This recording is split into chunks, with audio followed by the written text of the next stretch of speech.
আজকে একদম সকাল সকাল এক জায়গায় চলে যাচ্ছি।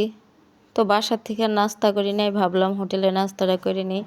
তো এখানে পরোটা, তারপরে ডিম ভাজি আর সাথে ডাল নিয়ে নিলাম নাস্তা করার জন্য। তো আসসালামু আলাইকুম, সবাই কেমন আছেন? আশা করি সবাই অনেক ভালো আছেন। আলহামদুলিল্লাহ আমি ভালো আছি। তো আমি সব সময় সকাল সকাল যদি কোথাও যাই তাইলে বাসায় নাস্তাটা একদমই করি না, কারণ দেরি হয়ে যায় তাড়াতাড়ির জন্য। আর এখানে আমি সকালের নাস্তাটা হোটেলে কইরা নিলাম আর কি। তো নাস্তা খাওয়ার পরে তারপরে চলে গেলাম, বাইরে ছিলাম বাজার আনার জন্য। তো সকাল সকাল বাজারে গেলে সব কিছু পাওয়া যায়, মাছটা তরতাজা পাওয়া যায়, অন্যান্য অনেক কিছুই টাটকা টাটকা পাওয়া যায়। তার জন্য সকাল সকাল চলে গেছিলাম।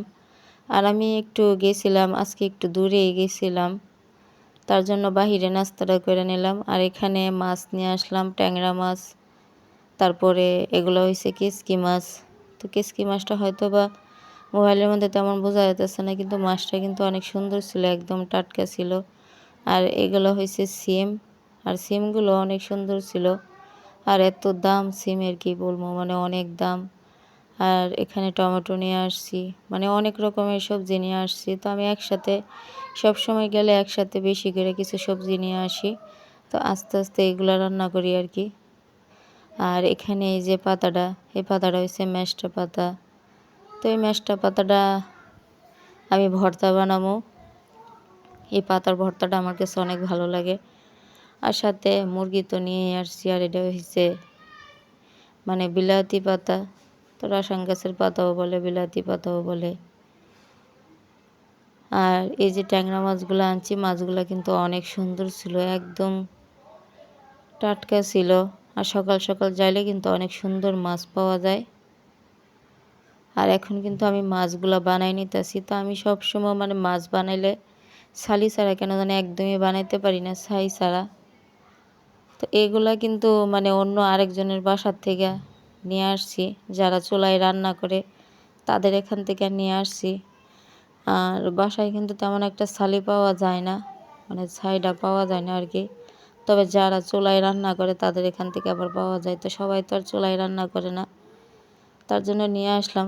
তো যেহেতু আমি গ্রামে সবসময় মাছ বানাইছি এভাবে ছাই দিয়া, তার জন্য বাসাতে আসার পরও আমি ছাই ছাড়া কেন জানি একদমই মাছ বানাইতে পারি না। তো আমার মতন কে কে এরকম ছাই ছাড়া একদমই মাছ বানাইতে পারেন না, কমেন্ট করে জানায়েন। আর আমি সবগুলা মাছ বানাইয়ে নিছি। আর আমি ওই যে কেচকি মাছগুলো আনছিলাম, এগুলা আর রান্না করবো না আজকে, আমি রাইখা দিছি, কারণ সব কিছু একা হাতে করতে পারবো না, তার জন্য। আর যেদিন বাজার আনা হয় ওই দিন কিন্তু ঝামেলাটা একদম বেশি থাকে। আর এখানে আমি মাছগুলো অনেক পরিষ্কার করে ভালো করে ধুয়ে দিয়েছি।